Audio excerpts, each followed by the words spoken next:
Hi, welcome back to EAW. If you watched our video on beam-width matched crossovers, then you may recall me saying something about the anomaly in the vertical polar measurement we made of the two-way loudspeaker. Well, today I'd like to dig a little deeper and explain two more EAW core technologies, the symmetry of sources and space low frequency. To understand these technologies, we'll have to talk some about the fundamental physics of sound. But don't worry, it's not as difficult as it sounds, so to speak. We'll start with the point source. Now, you may ask, what is a point source? Yeah, what is a point source? Thank you, I'm glad you asked. Well, a point source is an infinitely small source that radiates energy in all directions with equal level and phase at the same time. Well, of course, that won't work in audio because all of our transducers have some kind of size. But as long as the wavelength is significantly greater than the size of the source itself, then the principles still apply. So let's assume this little styrofoam ball is an acoustic source. Now it generates a sound, and that sound radiates spherically in all directions, kind of like a balloon.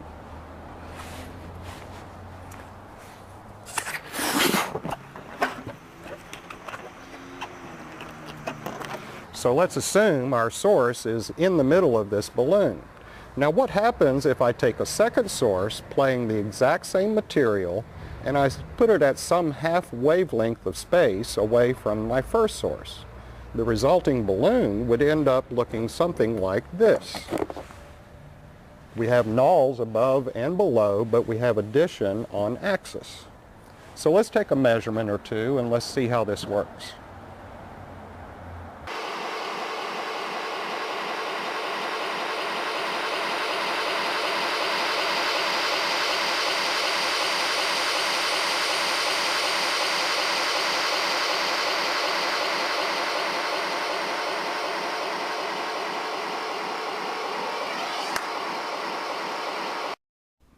As you could see in the measurement video, this source is a single 5 1/4 transducer in a 6-inch enclosure.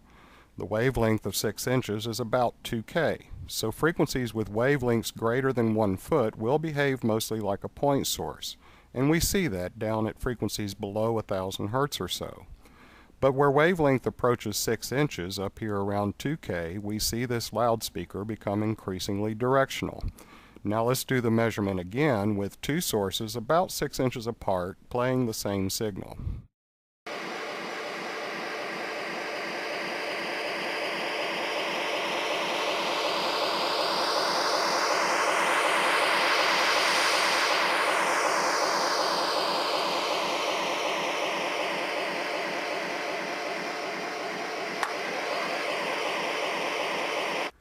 Now we clearly see some collapse in polar pattern here around 800 Hertz and up. The wavelength of 1K is about 1 foot, and these sources are spaced 6 inches apart, about a half wavelength of 1K. So we get cancellation like the balloon I showed you earlier. Now this is what makes audio really interesting and a little bit magical. This interaction of multiple sources can give us some very desirable characteristics in a loudspeaker, but at the same time they can cause some real problems for the designer who doesn't manage the physics appropriately. Now take a two-way or three-way loudspeaker for instance. Now you may say, what does it matter? You have lows, mids, and highs all playing a different range of frequencies. Well, because right at the crossover point you have two sources playing the same material through a small range of frequencies, and they are vertically offset in this box. So we get that vertical collapse of pattern that we saw in our last measurement. But we also have an offset from front to back. The acoustic origin for the low frequency is somewhere up in this area, while the high frequency origin is a little farther back in the cabinet. So it causes that lobe and the nulls to actually steer up. Now let's take another look at that measurement we made in the beam-width matched crossover video and see what we can find out.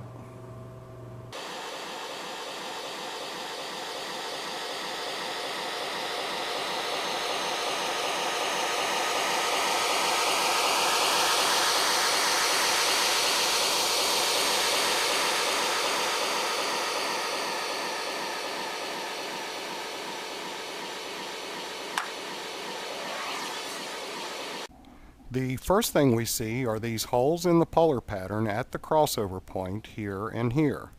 Second, we see the different arrival time of the lows about here and the highs around here. Now we can improve this somewhat on axis by putting a little delay on the lows, but it would only fix the problem for that one point in space. It doesn't fix it everywhere, and this problem is compounded in three-way loudspeakers with separate lows and separate horns for mids and highs. So what can a loudspeaker designer do to fix this problem? Well, some manufacturers try to use steeper crossover slopes, but that doesn't fix the problem. It just makes the range of affected frequencies a little bit smaller. And those steeper slopes add huge amounts of phase shift, so you're just creating more problems somewhere else. If you ask the geniuses in our engineering department, they'll tell you the best way to fix this is to symmetrically arrange all of your sources along a single axis front to back, and then just use a little delay to align the arrival of each source at the listener. Voila! No more lobes, no more nulls. Now this is one of the great things in our microwedge series of floor monitors. We use a coaxial transducer instead of side-by-side low and high-frequency horn. So let's take a measurement of the MW8 and let's see how that looks.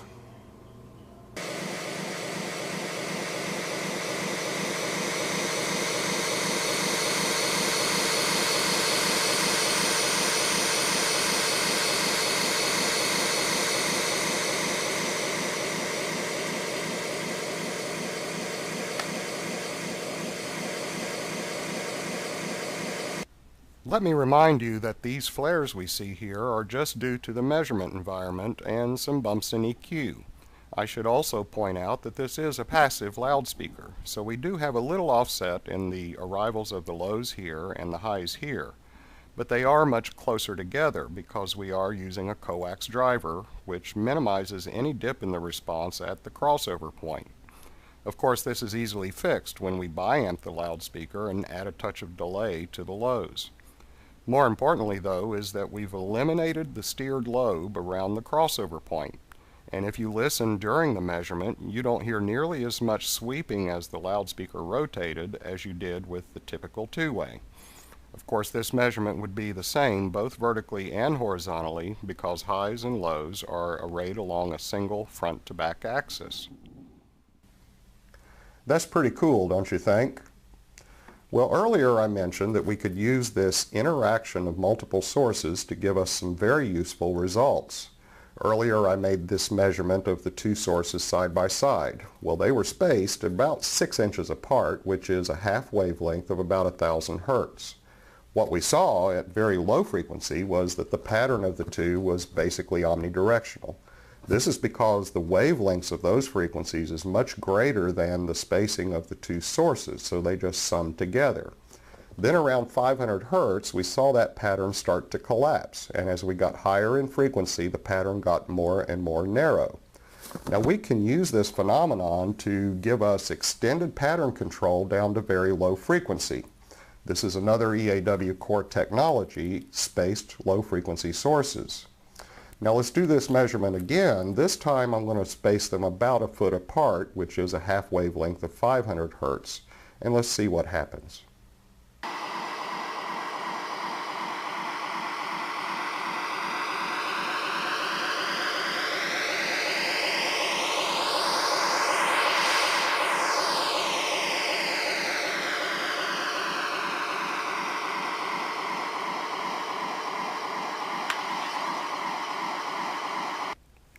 Now that pattern collapse is happening way down to about 350 hertz. We also get these additional lobes up here around 700 hertz, which we probably don't want. So we would apply a low-pass filter to eliminate these problem lobes. Compare this to the measurement of the sources at 6-inch spacing, and you see how we simply change the spacing of the sources to achieve pattern control at the range of frequencies we want. So think about this. If we were to try to control this range of low frequency using a horn, we'd have to build a horn somewhere around 4 feet to 5 feet in size. As you can see, we can accomplish this much easier simply by applying the laws of physics, by using spaced low frequency sources to give us that pattern control. Now this is the KF394, and you see right away our spaced low-frequency sources. We get useful vertical pattern control all the way down to about 300 Hertz. This also is a three-way loudspeaker. We've actually combined mids and highs on a single horn. Now we'll talk more about that in another video, but the point is that highs, mids, and lows have all been symmetrically arrayed around a single axis front to back. We just add a bit of delay to align the arrivals at the listener, and we've eliminated the lobes and the nulls. Also note that this has a very large horn, and we've applied beam width match crossover technology to this loudspeaker as well. You put all of that together, you get an amazing product with remarkable pattern control in a remarkably small package. And we've taken our technology to the next level in our premier installation loudspeaker, the QX. Here we have a very large mid-high horn and four 12-inch transducers in a vertical pair and a horizontal pair.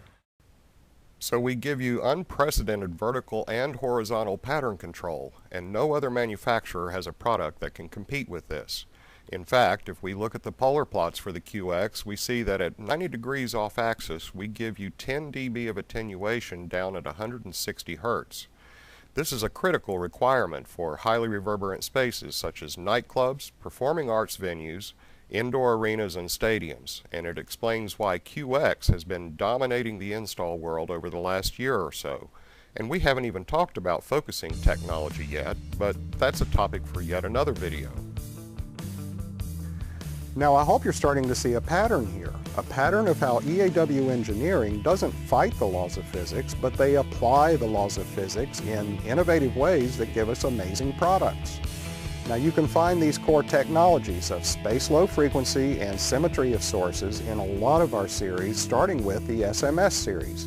And it's pretty easy to spot because you'll always find the high or mid-high in the middle and then the low frequency spaced symmetrically around it.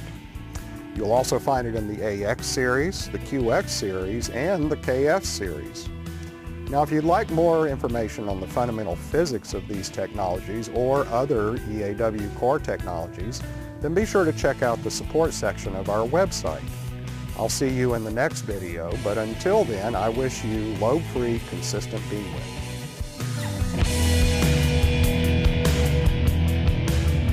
If you saw our first video on beam width match crossovers, then you may well, it's cold. And I can't get this thing tight. My finger's stuck.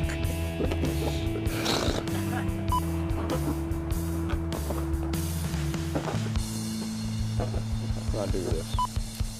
My source is dirty.